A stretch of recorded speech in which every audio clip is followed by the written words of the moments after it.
Well, what advice do you have for the young musician out there? Well, I think as a young musician, first we have to follow our instinct and what we think. We have, of course, a period which is very important when it depends how young is the advice, but as a kid, I think the most important thing is to have pleasure with the instrument. Of course, we have to practice, we have to learn solfège, and sometimes it's maybe not as fun as we would wish, but solfège can be fun at all. And it's like learning to read. We have to learn the name of the notes before we can play a nice and fun piece. So we should really always remember that playing an instrument should be a source of pleasure.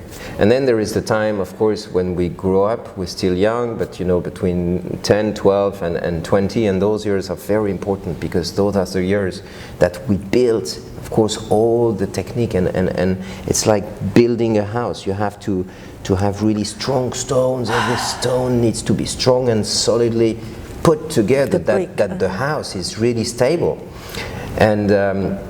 And so those years are very important. But I think, of course, talent is something, but then practicing, like in any areas of life, without practice and without work, we don't have anything. So practice. And then pleasure, because music is about sharing something. It's about giving, of course, showing yourself, putting your soul and your heart into the music that someone wrote, but it's sharing with the audience, with an audience if you do a recording, but it should be, you should have pleasure in this feeling. So this notion of pleasure, I think, is very important.